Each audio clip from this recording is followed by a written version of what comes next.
What is going on, ladies and gentlemen? It is your boy Jody Smoke, the Mad Scientist, and we are back again with more Division 2 content that is cut from a different cloth.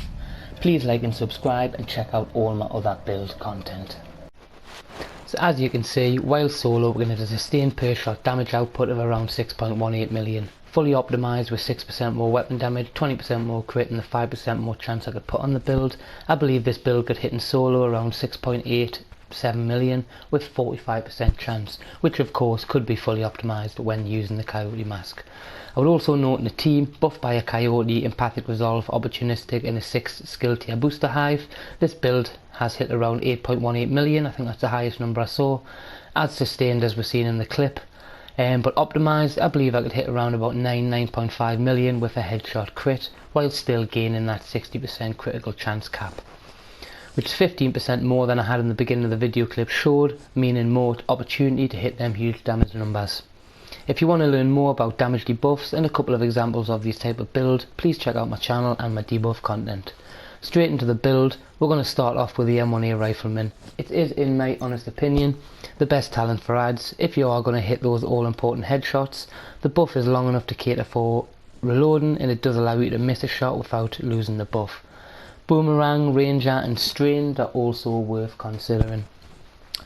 For the second, I've just put this rifle in the SOCOM M1A. It's not particularly rolled, I was just testing it out with Versatile. I would recommend, of course, the Nemesis, which now works with Focus, but any preferred marksman is acceptable. We're not going to go focus too much on this, but I just slotted that in there just to test out what you'll see in a moment. Coyote for the mask if solo, but I do switch to the Providence mask if I am running team play.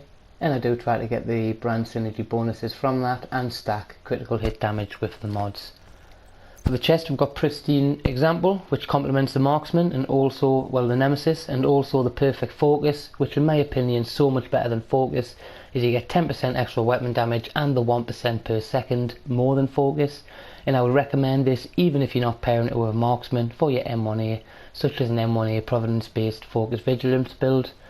As you can see, this piece could be massively improved by boosting my damage numbers further as well, with only 9.5% damage, weapon damage I've got rolled on there, and of course it's armor regeneration, which I could probably put headshot damage on. For the holster, we have of course got Providence again for the brand synergy, but you could maybe go Grouper in here. I wouldn't bother going Cheska. I'll explain that reason in a moment.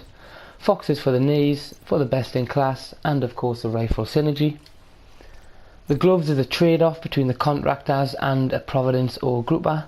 Personally I like to buff me body shot damage because I don't always hit me headshots, but you could use other alternatives to boost a single shot, which I noted will boost your single shot head damage further, as opposed to using the Contractor gloves such as this Providence piece that I've got running there here. Finally, the backpack. You'll notice I'm not using the traditional Vigilance, instead we're using Versatile for the amplified weapon damage bonus, which is why we are pairing the M1A with a Nemesis and why I think we are allowed to hit such high numbers compared to a normal Vigilance build. I mean, it also allows you to hit with the same force as a Vigilance build when it's not procced, which can be a lot in higher difficulties or in PvP and when you're not running a shield, which I believe is a fair trade-off, especially when Versatile is down, because the damage numbers are the same and you're getting such a additional damage boost when you're using Versatile. And if you get good with your weapon swapping and maybe stack some weapon handling in, as it does improve your swap speed, you could effectively keep Versatile up and running pretty much consistently and sustain your fire rate. But I wouldn't probably recommend using the Nemesis on that basis.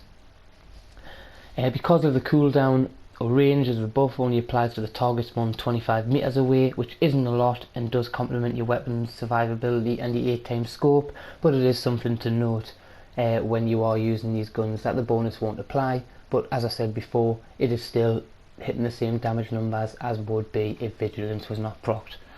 We're also using Marksman specialization with a 45% scope for the boosted weapon damage, headshot damage. And the shield, and of course the booster hive. I would probably change the booster hive to the reviver hive if I was playing in a team. And I mean, that's it for the build. With regards to the stats, we have 41% critical chance. I could improve that by 5% by optimising this Providence piece, or potentially, as I mentioned before, running my contact glass gloves for the damage to armour and body shot bonus. But we are hitting a cool 162% critical hit damage and 140% head damage, which is going to maximise the amount of multiplicative damage you're doing to the head if you can sustain headshots. So I think it's a nice pair off between the two, and as I said, you could also roll about another 20% critical hit damage, maybe a little bit more, and squeeze that out to about 180, 185. Hope you like it. Please like and subscribe. Take care, peace out, stay safe, and enjoy Division.